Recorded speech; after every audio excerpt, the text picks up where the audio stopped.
viewers and welcome to my YouTube channel that is Creative Physics by Mansi Bhardwaj. आपको इस channel पर 11th और 12th class के easy से इजी नोट्स मिलते हैं जिनको आप एग्जाम में लिख करके अच्छे मार्क्स ऑब्टेन कर सकते हैं। ठीक है, तो प्रीवियस लेक्चर में हमने क्या किया था, जो मीन और average value of alternating EMF वो हमने कर लिया, अल्टरनेटिंग करंट भी हम कर चुके हैं। अब हम करेंगे कि हमारा जो रूट मीन स्केल वैल्यू आती है ना अल्टरनेटिंग करंट की, तो उसकी रूट मीन स्केल वैल्यू हमें फाइंड आउट करनी है। ठीक है, तो देखो हमारी जो रूट मीन स्केल वैल्यू जो हमारी इसकी डेफिनेशन है, डेफिनेशन पहले देखते हैं उसके बाद इसको ठीक है समझेंगे।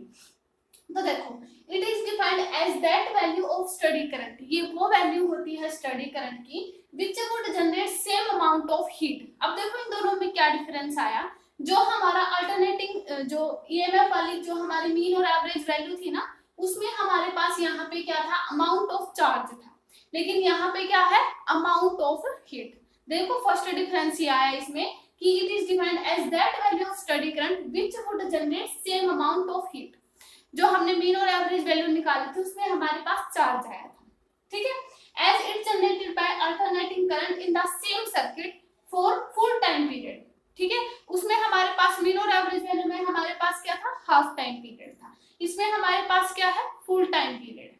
ठीक है, तो दोनों में देखो क्या डिफरेंस है कि जो हमारी मीन और जो एवरेज वैल्यू हमने जो सॉल्व की थी ना, तो उसमें हमारे पास क्या था, सेम अमाउंट ऑफ चार्ज था, लेकिन यहाँ पे हमारे पास क्या है, सेम अमाउंट ऑफ हीट। ठीक है, उसके बाद क्या है, alternating in the half time period था उसमें मीन और एवरेज वैल्यू वाले में, लेकिन इसमें क्या है, फुल टाइम पीरियड। अब देखते हैं हम इसकी डेफिनेशन क्या है। अब इसके देखो समझते हैं क्या कहना चाह रहे हैं। It is defined as that value of steady current which would generate same amount of heat. वो जो हमारा स्टडी करंट है उस जिस वैल्यू पे हमारे जो same amount of heat generate होती है, जनरेटेड बाय अल्टरनेटिंग करंट, जो हमारी इन द सेम सर्किट।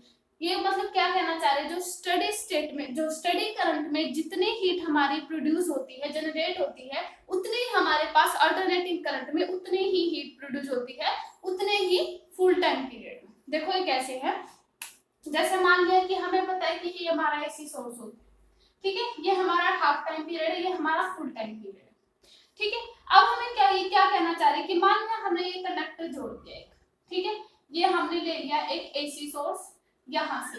अब इस एसी सोर्स से जो करंट प्रोड्यूस होगा, उस करंट ने मान लिया इस कंडक्टर को हीट दे दी, मान लिया फुल टाइम पीरियड में एच हीट दे दी, ये हमारी एच ऑफ एसी मान लेते हैं कि एसी सर्किट, क्योंकि ये हमारा एसी सर्किट है ना, इस एसी सर्किट में ने एसी है ये, ठीक है, कि कितनी दी, एच अमाउंट ऑफ हीट दे दी फुल टाइम पीरियड में इस कंडक्टर को, ये हमने एसी सोर्स मान लिया। दूसरा हम क्या मान लेते हैं कि मान लिया हमने ये कंडक्टर जोड़ा इस तरीके से, हमने यहाँ पे अब की बार शेल लगा दी जो कि हमारी डीसी होती है, हमने यहाँ से डीसी कनेक्ट कर दिया और उतने ही हाफ टाइम पीरियड में इस डीसी ने उसको करंट दिया, उस करंट ने इसको कंडक्टर को हीट दी। ठीक है, तो ये हमारे पास क्या रहेगी, एच डीसी, यानी heat in A DC circuit. ठीक है, अब ये क्या कहना चाह रहे हैं, अकॉर्डिंग टू डेफिनेशन कि जितने इस स्टडी करंट ने इस कंडक्टर को हीट दी है, जितने फुल टाइम पीरियड में, सेम उसी फुल टाइम पीरियड में इस एसी ने उतने ही हाफ फुल टाइम पीरियड में इस कंडक्टर को उतनी ही हीट दी है। ठीक है, तो इन दोनों को हमें सेम उसी तरीके से इक्वल रख करके हमें अब इसकी क्या निकालनी है, इक्वेशन निकालनी है, root mean scale value of alternating current की। ठीक है, तो अब हमें इसकी क्या निकालनी है, यहाँ से हमें इन दोनों को इक्वल रख करके जो हमारी इक्वेशन होंगी वहां से हमें IRMS निकालनी। ठीक है, अब देखो IRMS निकालते हैं, ये हमारी क्या थी, डेफिनेशन थी। अब हम इसमें क्या निकालते हैं, इसकी जो डेरिवेशन होती है। ठीक है, ये हमारी यहाँ से डेफिनेशन थी, अब हम इसकी डेरिवेशन करते हैं। देखो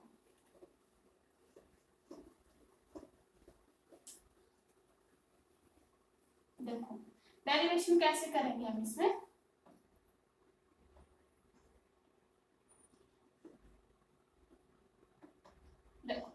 ऐसे मान लेते कि जो हमारा एसी सोर्स है यहाँ पे साइड में लिखते हैं, ये हमारा मान लिया एसी सोर्स है, सॉरी ये हमने क्या किया, इस कंडक्टर लेना है ना, यहाँ पे मान लिया इस कंडक्टर को पहले हमने क्या किया, एसी सोर्स से किया, यहाँ से जो करंट जाएगा वो एच अमाउंट ऑफ हीट देगा इस कंडक्टर को।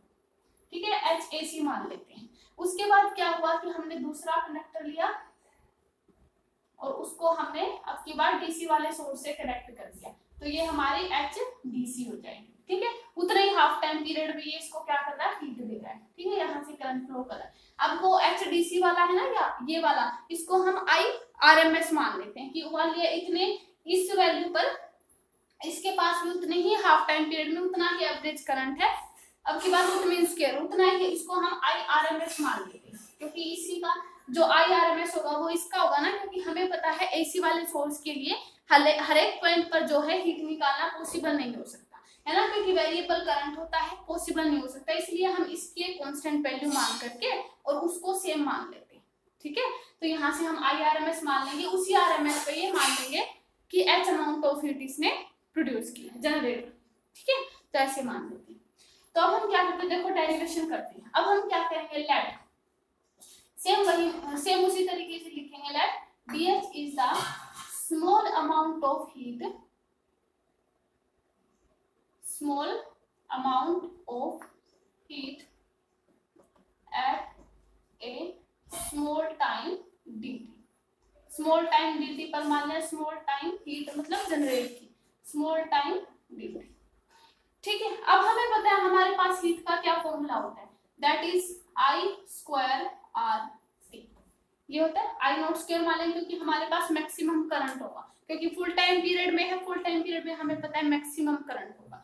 तो इसको हम क्या मान लेंगे, I0²RT, सॉरी I²RT आएगा ना, RT आएगा ना, मैक्सिमम तो बाद में हो जाएगा ना, जब हम I = I0 sin ωt रखेंगे, है ना। तो यहाँ से देखो I²RT बन जाएगा। अब हमें क्या करना है, अब क्योंकि हमें स्मॉल अमाउंट ऑफ हीट लेनी है, ये वाली हीट तो हम ऐसे मतलब ये तो पूरी कंप्लीट वाली होगी ना। अब हमें चाहिए कि AC सोर्स में क्या है, इस तरीके से मान लिया है, तो इस पूरे हाफ साइकिल में छोटी बिल्कुल थोड़ी हीट होगी। तो उस हीट को हम क्या करेंगे, पहले हम छोटी वाली हीट लेके फिर हम इसका इंटीग्रेशन कर देते हैं। तो हम पहले क्या मानेंगे कि DH small amount of heat, तो यहाँ से H की जगह पे हम क्या लिखेंगे, दैट इज DH। ठीक है, DH is equal to I²R और स्मॉल टाइम dt की, है ना, स्मॉल टाइम dt दिया है। यहाँ से क्लियर हो गया, ये हमारे पास हीट का फॉर्मूला होता है H is equal to I²RT। देखो अगर ये ऐसे याद रख सकते हैं हम, H is equal to I²RT, ये हमारा हीट का फॉर्मूला होता है। ठीक है, ये हम उसमें भी कर चुके हैं ना, इलेक्ट्रिसिटी वाले में, जो हमारी थर्ड आई थी करंट डेंसिटी वाली, है ना, उसमें भी हम इसका फॉर्मूला निकाल चुके हैं। यहाँ से DH is equal to I²RDT आ जाएगा। अब हमें क्या चाहिए इसका, अब हमें पता है कि I इज इक्वल टू हमारा क्या होता है, देखो आप लिखेंगे इसे I0 sin ωt into dt। ये हमारे पास आई, यहाँ पे देखो क्योंकि ये पूरा डेरिवेशन हो पाएगा ना अच्छे से, इसको हम यहाँ पे लिख देते हैं कि I इज इक्वल टू हमारा क्या होता है, I0 sin ωt, I0² sin, sorry I is equal to I0 sin ωt, है ना, ये होता है। अब देखो यहाँ पे लिख देते हैं क्योंकि पूरा अच्छे से हो जाएगा, I²RD। ठीक है, इसको हम इक्वेशन फर्स्ट मान लेते हैं। क्लियर, अब हम क्या करेंगे, यहाँ से DH हो गया। अब हमें इसका क्या निकालना है, सॉरी पहले हम I is equal to I0 sin ωt लिखेंगे। तो यहाँ से DH is equal to I की जगह पे हमें I0 sin ωt और इसका हमें क्या चाहिए, स्क्वायर, है ना, यहाँ पे हमारे पास स्क्वायर है ना, I², तो I0 sin ωt का भी स्क्वायर हो जाएगा। ठीक है, मान लेते इसको इक्वेशन सेकंड। अब हम क्या करेंगे, अब हम इस अंदर वाले को सॉल्व करते हैं एक बार। DH इज इक्वल टू क्या बन जाएगा, I0² sin² ωt dt। ठीक है, देखो इसको बाद में जब हमारी एक इंपॉर्टेंट इक्वेशन आएगी ना तब नेमिंग कर लेंगे, ऐसे अभी तक तो नॉर्मल चल रही है। ठीक है, उसके बाद हम क्या करेंगे, यहाँ पे अब हमें क्योंकि स्मॉल अमाउंट ऑफ हीट थी ना, अब हमें क्या चाहिए, कंप्लीट अमाउंट ऑफ हीट, मतलब पूरे फुल साइकिल के अंदर। तो हम अब हम इसका क्या करेंगे, हीट निकालेंगे। ठीक है, छोटे छोटे को हम ऐड कर देंगे बाय इंटीग्रेशन। तो इसको मान लीजिए इक्वेशन थर्ड नाम दे देते हैं, इक्वेशन सेकंड वाली थी, by taking integration, by taking integration, equation third का हमने इंटीग्रेशन किया।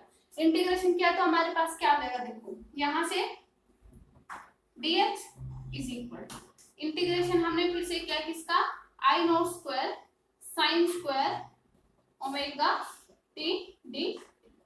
ठीक है, इसका हमने इसका इंटीग्रेशन कर दिया। इसको अगर हम सोल्व करेंगे तो इंटीग्रेशन देखो हमारे पास क्या रहेगा, h का हमें पता है 0 से h हो जाएगा, तो यहां से हमारे पास अब हम क्या करेंगे, 0 से h हो जाएगा, है ना, क्योंकि h full amount full cycle के लिए हमारी h हाइट है, h हीट है ना। तो यहाँ से अब साइन अगर टाइप t वाला लेके कहां से कहां तक का इंटरवल होगा, तो यहाँ से 0 से लेकर t का होगा, क्योंकि फुल टाइम पीरियड के लिए था। देखो अगर ये हाफ टाइम पीरियड था तो ये वाला t था, है ना, तो पूरे हाफ साइकिल में बाय डेफिनेशन, है ना, तो डेफिनेशन के अकॉर्डिंग हम इसमें लिमिट रखेंगे। तो क्या आ जाएगा, 0 से t I not square sine omega T dt। ठीक है, इसको हम इक्वेशन 4 नाम देते हैं। ठीक है, अब इससे आगे सोल्व करते हैं। देखो ये वाला हो गया, अब देखो इससे आगे हम लिखेंगे,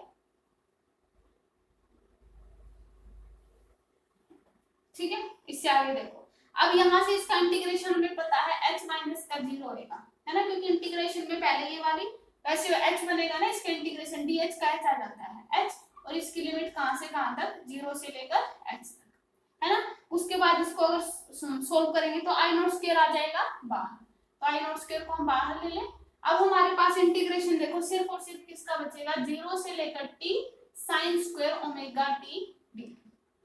अब इसका इंटीग्रेशन देखो क्या होता है, sign square omega T dt का। अब हमें पता है कि हमारे पास जो इंटीग्रेशन होता है देखो ऐसे होता है, जैसे साइन स्क्वायर थीटा मान लिया, sine square 2 theta sine square theta is equal to क्या होता है, इज इक्वल टू क्या होता है, 1 माइनस कोस 2 थीटा बाय 2, है ना। ये हमारे पास इसका जब साइन स्क्वायर थीटा का निकालते हैं तो ये होता है। अब हमारे पास थीटा की जगह पे क्या होता है, वैसे ऐसे भी कर सकते हैं हम कि हमारे पास एक फॉर्मूला होता है ना, 2 sine square theta is equal to क्या होता है, 1 माइनस कोस 2 थीटा होता है ना, ये हमारे पास फॉर्मूला होता है ना। अब यहाँ से ऐसे भी निकाल सकते हैं कि यहाँ पे सीधा 2 लेके चले जाए, है ना, ये दोनों ही फॉर्मूले होते हैं, उसी से ये आ रहा है। ठीक है, अब यहाँ पे हमारे पास साइन स्क्वायर ओमेगा टी मतलब थीटा की जगह पे हमारे पास ओमेगा टी है, तो हम यहाँ पे कैसे लिख सकते हैं, 1 माइनस कोस 2 थीटा की जगह पे omega 2 omega T by 2 omega, है ना, बाय 2 ओमेगा इसका बाहर आ जाएगा। तो इसका इंटीग्रेशन ऐसे हम इसको सोल्व कर सकते हैं। ठीक है, इसका इंटीग्रेशन करें हम तो ये हमारा इसका इंटीग्रेशन हो जाएगा। तो इसका इंटीग्रेशन हमारे पास क्या बन जाएगा, अब h इज इक्वल टू, क्योंकि h माइनस 0 करेंगे तो h बन जाएगा, is equal to I not square, और इसका क्या आ जाएगा, साइन स्क्वायर का 1 minus cos 2 omega T by 2, और इसकी लिमिट कहां से कहां तक रहेंगी, 0 से लेकर t तक, क्योंकि फुल टाइम पीरियड के लिए है ना, तो फुल टाइम के लिए है, तो यहाँ पे h is equal to I not square 1 minus cos 2 omega T by 2 हो जाएगा, और 0 से t हमारी लिमिट हो जाएगी। अब हम क्या करेंगे, इसमें अलग अलग को सोल्व कर देते हैं। तो यहाँ पे h इज इक्वल टू क्या बनेगा, देखो आई नॉट स्क्वायर को हम बाहर ले लें, अगर हम अलग अलग को सोल्व कर दें तो यहाँ से हमारे पास 1 बन जाएगा, देखो 1 डॉट dt, और इसका 0, अगर देखो यहाँ पे क्या बन जाएगा, 1 minus sine square omega T है ना, इसको हम ऐसे सोल्व करते हैं, 1 minus cos 2 omega T by 2 omega. देखो यहाँ पे हमारे पास एक r भी रहता है, क्योंकि I not square sine square omega t था ना, यहाँ पे इसमें r भी था, क्योंकि i इज इक्वल टू इस साथ में r यहाँ पे आएगा r, है ना, इसमें भी यहाँ पे बनेगा r, यहाँ पे r हो जाएगा, है ना। आई नॉट स्क्वायर यहाँ से देखो इसका इंटीग्रेशन अगर 0 से t करेंगे, है ना, 0 से t, और यहाँ पे r, क्योंकि r को हम अगर कांस्टेंट ही ले लेते हैं बाहर ही आ जाएगा, है ना, तो ये आ जाएगा आई नॉट स्क्वायर r, है ना, क्योंकि यहाँ पे r भी था साथ में, 1 माइनस कोस 2 ओमेगा टी, देखो इसका इंटीग्रेशन ही रहेगा ना साथ में, देखो इसका इंटीग्रेशन हो जाएगा 0 से t, ये बन जाएगा आई नॉट स्क्वायर r, और इसका इंटीग्रेशन 0 से t था, है ना, और इसको हम ऐसे लिख देते हैं ऐसे। ठीक है, 1 माइनस कोस 2 ओमेगा बाय 2 आ जाएगा, 2 ओमेगा नहीं ना, बाय 2, क्योंकि हमारे पास फॉर्मूले में बाय 2 आ जाएगा, है ना। अब हम इस 2 को भी बाहर ले लेते हैं, आई नॉट स्क्वायर देखो क्या बनेगा, यहाँ से h इज इक्वल टू क्या बना, आई नॉट स्क्वायर r, और बाय 2 अगर हम बाहर ले, ठीक है। अब इसका 1 माइनस कोस 2 ओमेगा t है, इसका हमें क्या करना है, 2 भी हम बाहर ले चुके, तो इसको हम हटा दें, यहाँ से तो नीचे हटा देंगे, ठीक है। यहाँ से हमने 2 भी बाहर ले लिया। अब हम क्या करेंगे, इसका अंदर वाले का इंटीग्रेशन करेंगे, क्योंकि 1 माइनस cos 2 ओमेगा टी है, दोनों का अलग अलग कर देते हैं। तो यहाँ पे dt साथ में आ जाएगा बाहर, इस ब्रैकेट से बाहर आ जाएगा, ये आ जाएगा dt, और ये हमारा इंटीग्रेशन का साइन एज इट इज रहेगा 0 से t, ठीक है। और ये आ जाएगा 1 माइनस। अब हम कर देते हैं इसका इंटीग्रेशन। देखो इसका इंटीग्रेशन अलग अलग सोल्व करेंगे। पहले हम क्या करेंगे, बड़ी ब्रैकेट लगा देंगे, यहाँ पे 1 डॉट dt, मतलब 1 का हमें पता है कि टाइम की कोई कांस्टेंट का हमारे पास t, जैसे dx है तो हमारे पास x हो जाता है, dt है तो हमारे पास t हो जाएगा। t है और उसकी, क्योंकि 1 है तो कांस्टेंट का t हो जाएगा ना, और 0 से लेकर कैपिटल T हमारे पास, ठीक है। माइनस का देखो cos 2 ओमेगा t है, इस t को हम बाहर ले चुके हैं, तो ये इस 2 को हम बाहर ले लिया हमने यहाँ पे, तो सिर्फ हमारे पास cos 2 ओमेगा t बचा। तो हमें पता है कि इसका इंटीग्रेशन क्या होता है, sin 2 ओमेगा t आ जाएगा, है ना। तो ये क्या आ जाएगा, sin 2 omega t by 2 omega, और इसकी लिमिट कहां से कहां तक रहेंगी, 0 से लेकर वही कैपिटल टी, और ये बड़ी ब्रैकेट हमारी क्लोज। पहले हमने क्या किया, इसको किया 1 डॉट dt, हमें पता है t होता है, 0 से t हमारे पास लिमिट रहेगी, माइनस sin 2 ओमेगा t आया, cos 2 ओमेगा t का इंटीग्रेशन क्या होता है, sin 2 ओमेगा t, और नीचे इसका ना उसका 2 ओमेगा आ जाएगा, और 0 से कैपिटल T हमारे पास इसकी लिमिट रहेगी, फिर हमारी बड़ी वाली ब्रैकेट क्लोज हो जाएगी।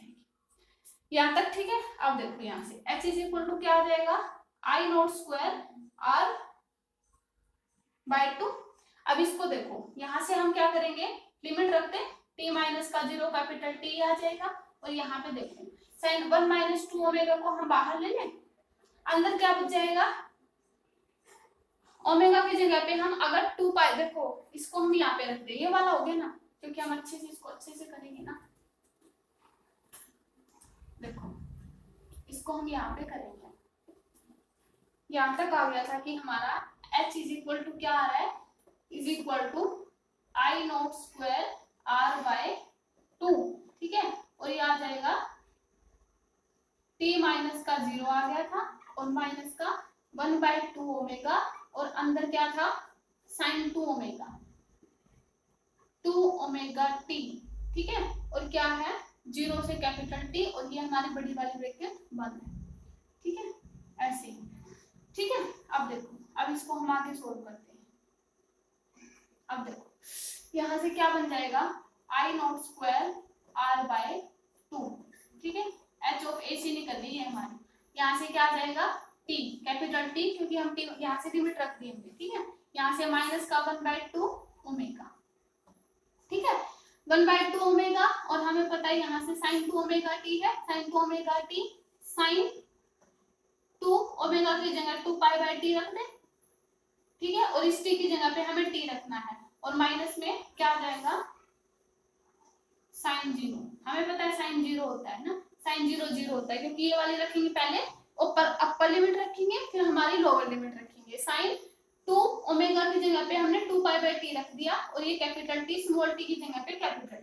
उसके बाद हमने क्या हमें क्या रखा, sin 0, है ना, sin 0 हमें पता है 0 होता है, तो यहाँ से देखो क्या आ जाएगा, I not square r by 2, और यहाँ से आ जाएगा कैपिटल T, माइनस का 1 बाय 2 ओमेगा, हमारे पास t से t कैंसिल, sin 0 होता है, यानी हमारे पास यहाँ पे क्या बचा, sin 4 पाई, ठीक है। ये हमारी बड़ी वाली ब्रैकेट क्लोज, ठीक है। अब हमें पता है कि sin पाई हमारे पास 0 होता है, देखो sin पाई यानी पूरे कंप्लीट साइकिल में अगर हम देखें 2 साइकिल्स में, तो हमारे पास sin पाई हमारा 4 पाई हमारा 0 हो जाएगा। sin 4 पाई हमारे पास 0 होने के कारण ये पूरा 0 हो गया, तो हमारे पास देखो h ऑफ AC की हमारे पास क्या वैल्यू आई, that is I not square r by 2 into t, I not square r t by 2, ये हमारे पास h जो हीट निकली, AC ने जो हीट जनरेट की, उसकी वैल्यू आई है I not square r t by 2। लेकिन हमें क्या करना है, DC वाली निकाल करके दोनों को इक्वल रखना है ना। तो अब हमें DC की निकालनी है, तो ये अब तक हमारी सिर्फ और सिर्फ AC की थी, है ना, I not square r t by 2। अब हमें डीसी की फाइंड आउट करनी है। देखो इसको रिमूव करते हैं, देखो अब इसको रिमूव कर देते हैं। यहाँ पे ये रिजल्ट आ गया, इसको चलो इसको रख देते हैं 1/2 ओमेगा, सॉरी 2 पाई 1/2 ओमेगा था ना sin 4, इसको यहाँ तक रख देते हैं। ठीक है, उसके बाद तो हमें पता है 0 होना है ये, तो देखो इसके बाद हम आगे सोल्व करते हैं। क्या आ जाएगा, आगे लिखे हमारे पास h ऑफ AC हमारी क्या आ गई है, that is I not square RT/2।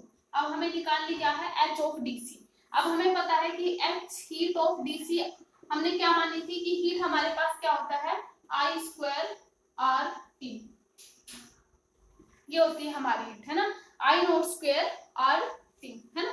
लेकिन क्या हो जाएगा HDC में हमने I जो हमारा एवरेज जो करंट माना था ना, कि जिसपे हमने मान लिया था कि AC भी उसी करंट पे हीट जनरेट करेगी, तो वो हमने IRMS मान ली थी, है ना। तो यहाँ पे क्या लिखेंगे हम, IRMS का स्क्वायर और RT, है ना, ये हमने मान ली थी। I नॉट स्क्वायर और T मान लेते हैं, इसको कैपिटल T लिख दें। ठीक है, यहाँ से HDC I not square RMS। अब यहाँ से मान लिया, ये हमने मान ली थी। अब H ऑफ DC और H ऑफ AC को इक्वल रख दे अकॉर्डिंग टू डेफिनेशन। ठीक है, तो अकॉर्डिंग टू डेफिनेशन, डेफिनेशन के अकॉर्डिंग दोनों को इक्वल रख देंगे कि हमारे पास क्या आ जाएगा, I not square RMS is equal to क्या आ जाएगा, I नॉट स्क्वायर RT/2। ठीक है, अच्छा इसके साथ IRMS के साथ RT भी तो आएगा ना, ये वाला RT, है ना। ये RT से पूरा RT के हमारा कैंसिल हो गया, तो हमारे पास क्या आया, IRMS का स्क्वायर इज इक्वल टू क्या आया, I नॉट स्क्वायर 2। लेकिन हमें चाहिए क्या, सिर्फ IRMS की तो स्क्वायर है ना, तो यहाँ पे सिर्फ IRMS की निकाल लेंगे value, IRMS is equal to यहाँ से क्या आ जाएगा, I नॉट/√। ठीक है, ये हमारी आ गई IRMS, यानी इस करंट पर, ये जो हमारी करंट की वैल्यू है, इस करंट पर हमारा अल्टरनेटिंग जो AC वाला सोर्स है ना, वो इतने ही करंट पर हमारे क्या देगा, उतनी ही अमाउंट ऑफ हीट जो है जनरेट करेगा, उतने ही फुल टाइम पीरियड में। ठीक है, तो IRMS हमारे पास क्या आ गया, I नॉट/√2। अब इसको हम आगे भी सोल्व कर सकते हैं कि हमारे पास अगर √2 की वैल्यू रखें, √2 की वैल्यू हमें पता है कितनी होती है, 1.414 समथिंग ऐसा होती है ना। इसको रख करके हम इसमें आगे भी सोल्व कर सकते हैं। यहाँ से अगर इसको सोल्व करेंगे तो यहाँ पे आएगा 0.707, है ना, ऑफ I नॉट आ गया, क्योंकि √2 को सोल्व करेंगे ना, इसको ऊपर लेके जाएंगे तो, है ना। और अगर इसका परसेंटेज निकालेंगे बाय 100 से इसको डिवाइड करेंगे तो 70.7% बनेगा उसके मैक्सिमम करंट का, है ना। I नॉट हमारा मैक्सिमम करंट होता है, तो ये बन जाएगा। ठीक है, तो यहाँ से हमारे जो रूट में स्केल वैल्यू आती है ना करंट की, वो ये आएगी IRMS is equal to I naught, that is a maximum current by √2। Clear हुआ, तो ये हमारी क्या थी, root mean scale value of alternating current. ठीक है, तो आज के लेक्चर में हम इतना ही करेंगे, नेक्स्ट लेक्चर में हम करेंगे root mean scale value of alternating EMF। ठीक है, तो वो सब हम करेंगे नेक्स्ट लेक्चर में, तो आज के लेक्चर में इतना ही।